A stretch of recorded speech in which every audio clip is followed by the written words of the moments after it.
Good evening everyone, welcome back to my channel. আমি পূজা। আশা করি তোমরা সবাই খুব ভালো আছো, সুস্থ আছো। তো আবারও চলে এলাম তোমাদের সাথে বনলতা রিসোর্টের সেকেন্ড পার্ট নিয়ে। তো বনলতা রিসোর্টটা তো তোমাদেরকে সেদিন আমি পুরোটা ঘুরিয়ে দেখিয়েছি। এবারে আজকে যাব সমুদ্র বাঁধ।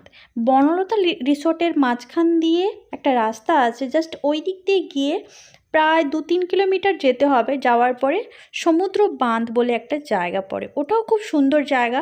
তার মাঝে মাঝে আরও অনেক ছোট ছোট রিসোর্ট আছে, কিন্তু বড় হচ্ছে সব থেকে বনলতা রিসোর্ট, যতটুকু আমি জানি।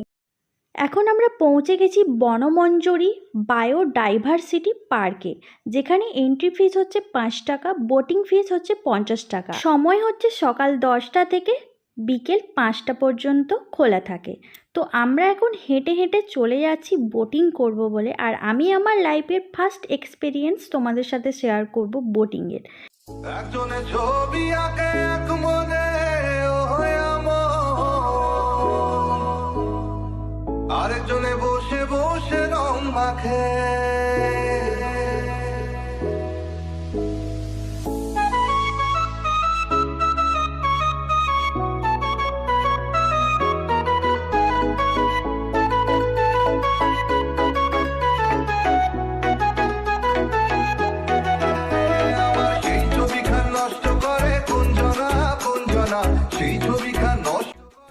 এটাই হলো সমুদ্র বাঁধ, যেটার কথা তোমাদেরকে আমি বলছিলাম।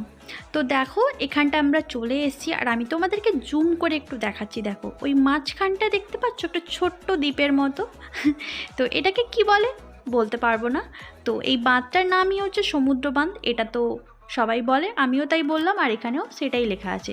তো চলে এসেছি, এবারে বোটিং করব। এখানে অনেক লোকজন এসছে, দেখতেই তো পাচ্ছ, সবাই বোটিং করবে।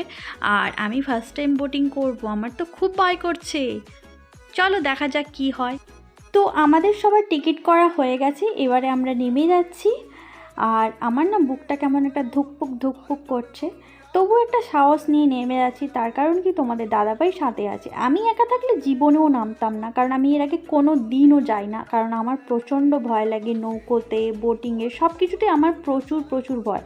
আমি এত বড় একটা মেয়ে, দেখো ভয় পাচ্ছি। আর দেখো ওই ছোটো ছোটো বাচ্চাগুলো কি সুন্দর বসে আছে, ওরা অবশ্যই বড়টাতে যাবে আর আমরা ছোটোগুলোতে বোটিং করব। তো চলো তোমরা দেখতে থাকো আর সাথে থাকো।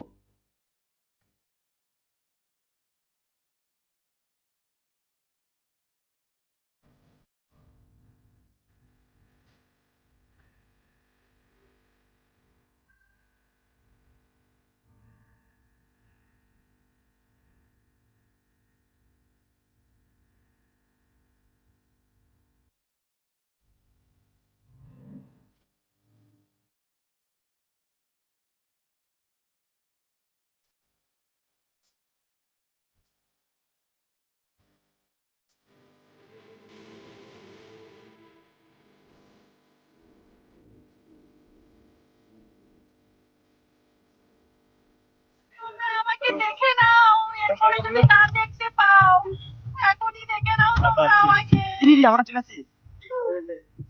কোথায় বলবি? কি ভয় করছে রে আমার।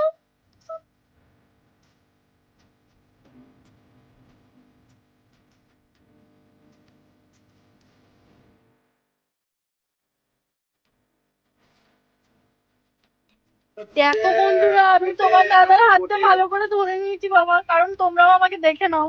আমি তো বেঁচে নেই, আর দেখতে পাবো না তোমরা আমাকে। আমি সাঁতার কাটতে জানি না বলে আমাকে বোটে চড়িয়েছে এরা সবাই। এরা প্ল্যানিং করেছে মাঝখানে নিয়ে গিয়ে আমাকে ডুবিয়ে মেরে দেবে।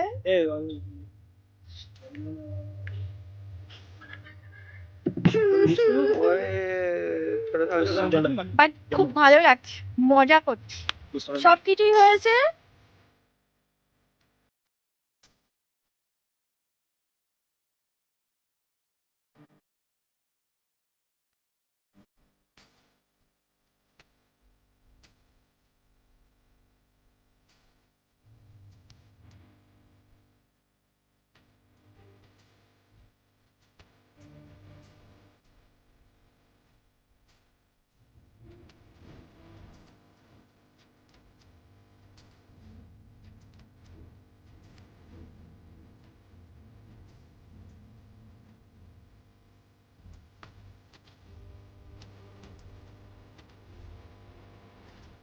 বন্ধুরা আমাদের পয়সা শেষ হয়ে গেছে, এবারে আমাদেরকে দূর দূর করে তাড়িয়ে দিচ্ছে। বসানোর সময় কি সুন্দর আদর আপ্যায়ন করে ডাকলো, এখন যে পয়সা শেষ হয়ে গেছে এখন আমাদেরকে দূর করে তাড়িয়ে দিচ্ছে। এবারে আমাদেরকে নামতে হবে, অন্যজন উঠবে। চলো, মস্তিটা করতে পারলাম না ভালো করে, নেক্সট টাইম আবার হবে।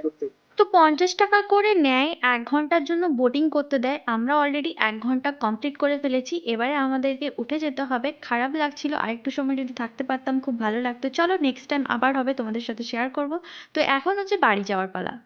আর আমাদের পড়াপিটে খাওয়াতে দিয়েছে, পেটে জায়গা নেই। ভালো একটা জায়গায় ছিলাম, তখন কিছুই খাওয়ালো না, তাড়াতাড়ি করে নিয়ে চলে এলো। এখন নিয়ে এসছে এখানে খাওয়াতে, তাও আর পেটে জায়গা নেই। ভাবো। তাও আবার আর চিকেন রোল ওদিকে- করেছে। হ্যাঁ, ওদিকে- তাও আবার চিকেন রোল আর মোগলাই। এগুলো কি মানা যায়? হ্যাঁ, মেনে নিতে হবে। পারছি না, মানছি না, মানছি না। সবই মেনে নেবো, শুধু টাকাটা তাড়াতাড়ি বল টাকাটা মনিটাইজেশনটা করতে বলছে তাড়াতাড়ি, ওই জন্যই বলছে মনিটাইজেশন হলে টাকা ঢুকবে, টাকা ঢুকলে ওরা সবাই খাবে। হ্যাঁ একদম একদম। সবার সাথে যে একটু শান্তিতে কথা বলবো তার কোনো উপায় নেই, গান চলছে, কপিরাইট চলে আসবে। তো এখন সবাই মিলে খাচ্ছে চিকেন পকোড়া, আর মোগলাই অর্ডার করেছে, আর চিকেন রোলও অর্ডার করেছে, কিন্তু কিচ্ছু আমার খেতে ইচ্ছে করছে না, আমার খিদে নেই। আর আমার বরটাকে দেখো খেয়েই যাচ্ছে, পেটুক কোথাকার। তো যাই হোক, ও খেতে ভালোবাসে, খাক। আর আমার প্লেটে এখনও 2টো চিকেন পকোড়া পড়ে আছে, তোমাদের দাদাভাইকে বললাম যে তুমি খেয়ে নিও, আমি খাবো না। আর ইনি হচ্ছেন জোর করে সবার জন্য খাবার অর্ডার করেছে। তো আমাদের ফাস্ট ফুড খাওয়া কমপ্লিট করে আমরা আবার এখানে চলে এসেছি একটা চায়ের দোকানে চা খেতে। তো ওদের ফেমাস চায়ের দোকান, মানে ওরা এখানে চা খেতে আসে, তাই তো? ওরা এখানে চা খেতে আসে। চলো আমিও একটু যাই, আমি তো আবার চা প্রেমী, চা খেতে বেশি পছন্দ করি। রামেশ্বর ভ্যারাইটি স্টোর্স, এখানে নিত্য প্রয়োজনীয় খুঁটিনাটি জিনিসপত্র, চা, টিফিন, টোস্ট, মুড়ি, ঘুগনি ইত্যাদি পাওয়া যায়। সন্ধে হয়ে গেল, এখন পর্যন্ত বাড়ি পৌঁছতে পারলাম না। সবাই দেখে রাখো, এখানে যারা যারা আছে, যারা মোটা হবে তার জন্য দায়ী হচ্ছে ও। আমি যদি মোটা হই, পরের ভিডিওতে তোমরা যদি আমাকে মোটা দেখতে পাও, সম্পূর্ণ দায়ী। আজকে তো ভাই 5 কিলো বাড়বে, কোনো কথা নেই, একদম পাক্কা 5 কিলো বাড়বে। কেমন হয়েছে গো? Super super. এই যে চায়ওয়ালা এখানে দাঁড়িয়ে না না গো, ও চাওয়ালা নয়, ও জাস্ট নিয়ে এসছে, আমরা সবাই খাবো। এরা সব একটা একটা করে ধরে নিয়েছে। কেন? তো চাটালি যা, চাটালি যা। যেহেতু আমি তোমাদেরকে টাকার চায়ওয়ালা। বললাম, তোমাদেরকে যেহেতু বলেছি যে চা খেতে এসছি, তো তার জন্য জাস্ট, কোটিপতি চা বিক্রি করে কিন্তু চা আমার বিক্রি করে কোটিপতি আমার একটা। এইটুকুতে পোষাবে না। দেখো আমি বাড়ি চলে এসেছি, আবার বাড়িতে আজকেও আবার পিঠে হচ্ছে। আজকে পিঠেটা কি উপলক্ষে ঠাকুর? আচ্ছা, এখানে একটা কি অষ্টমী আছে, তো ওই দিন পিঠে বানাতে হয়, তার জন্য এখন পিঠে বানানো হচ্ছে। আমিও এসে গোটা করে করেছিলাম, এগুলো আমি বানিয়েছি, ঠাকুরও বানিয়েছে, আরও কিছুটা ওখানে হয়ে গেছে, হচ্ছে। তো পিঠে পর্ব এখনো চলছে। পৌষ সংক্রান্তি শেষ হয়ে গেছে, কিন্তু পিঠে পর্ব এখনো এখানে শেষ হয়নি। এই যে দেখো, এই পিঠেগুলো আমি বানিয়েছি, এই যে দেখতে পাচ্ছ যেগুলো, আর এই কটা আছে, হবে। আমি আরও একটা জিনিস নিয়ে এসেছি, সেটা তোমাদেরকে দেখাবো। সেটা হচ্ছে মাঝ রাস্তাতে দেহত্যাগ করেছে, পরে দেখাবো তোমাদেরকে। এখন একটু আমি যাব চায়ের ভান্ডারে, এই আমাদের সেই রান্নাঘরটা, চলো দেখবে। এই যে রান্নাঘর, আমি এখানে চলে এলাম, চা একটু বসাবো। এই যে দেখো পিঠে হয়েছে কিছুটা, এই যে গ্যারগেড়ে না প্যারপেড়ে কি একটা নাম বেশ, তো এটা হয়েছে।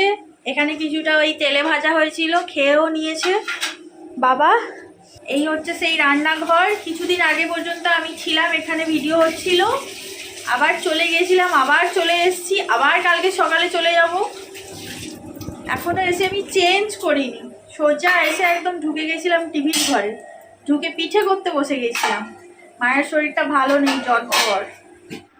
এই যে দেখো, এই শোল মাছগুলো নিয়ে এসেছি আমি, 2টো বড় বড় শোল মাছ, জ্যান্ত ছিল একদম, তখন আর তোমাদেরকে দেখানো হয়নি, গাড়িতে নিয়ে চলে এসেছিলাম। তো ওনারা মাঝ রাস্তায় প্রাণ ত্যাগ করেছেন, তো বাড়ি নিয়ে এসে এদেরকে মোটামুটি বিদায় রজনী জানানো হলো, কাটাকাটি হয়েছে। কাটার সময় আমি ছিলাম না, পিঠে বানাচ্ছিলাম, তাই তখন আর ভিডিও করতে পারিনি। তো এখন তোমাদেরকে দেখালাম। অনেকটাই মাছ নিয়ে এসেছি।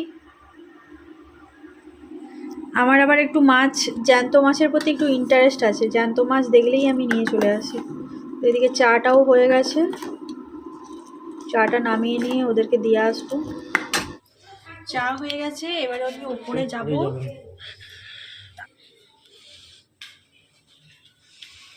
তো ওই দেখো ফ্যানের যে রেগুলেটর আছে ওর পাশে সুইচটা, তারপরে সুইচটা তারা। হ্যাঁ, এই যে চা নিয়ে চলে এসেছি, প্যাকেটগুলোর মধ্যে কি আছে আমি জানি না। আর আমার রুমটা দেখে তোমরা অস্বস্তি ফিল করো না, কারণ কি আমি ছিলাম না, আর আমি একদম নিচে ছিলাম। হঠাৎ করে নিচ থেকে আবার উপরে উঠে এসেছি, তো তার জন্য এগুলো ঠিকঠাক হয়নি। এগুলো একটু ম্যানেজ করে নিও, হ্যাঁ। আর এইসব উদুমছুড়া ছেলেগুলো বসছে তো, বেড কভার টেড কভার সব উঠিয়ে দিয়েছে। নিউ ল্যাপটপ তোমার টাকায়। এটা আমার, বুঝলে, এটা আমার, ও আমাকে গিফট করেছে। যাই হোক, এখন একটু চাটা খাওয়া হবে। চাটা আগে খাওয়া, বুঝলে, তোমাদের ওই কি বলে চা বাড়ির চাটা খাওয়ালে। আমি এটা করেছি, খারাপ হতে পারে কারণ আজকে সেরকম এখন এনার্জিটা নেই। এসে পিঠে বানালাম তো, এই আমি এখন ব্লগ করছি। এসে আমি নিচে পিঠে করতে বসেছিলাম, তারপর তোমাদেরকে দেখালাম শোল মাছটা কাটা হয়েছে। গোটা অবস্থাতে দেখাতে পারিনি, প্লিজ ডোন্ট মাইন্ড। বলে দিচ্ছি, এরকম দুটো ছিল, দুটো মিলিয়ে 1400 না 1500 হয়েছে, ঠিক আছে। আমি হচ্ছি মাছ লাভার, আর মাছ কিনতে খুব ভালোবাসি, খেতে খুব কম ভালোবাসি। আমি মাছ দেখলেই কিনতে চাই। বরকে আগাতে খাওয়ায়, মুখে বুকটা ফেড়ে খাওয়ায় একদমই। তো শোল মাছটা দেখলাম যে রাস্তাতে এরকম করে ছটফট করছে, তো ওই জন্য আমি নিয়ে এলাম। কিন্তু দুঃখের বিষয় কি, বাড়ি পর্যন্ত জ্যান্ত এলো না, ওই বনলতা রিসোর্টেই প্রাণ ত্যাগ করে ফেলেছে। তারপরে আমি নিয়ে এসেছি, এখন সৎকার হয়ে গেছে। চলো, চাটা ঠান্ডা হয়ে যাচ্ছে, চাটা এবার খাবো।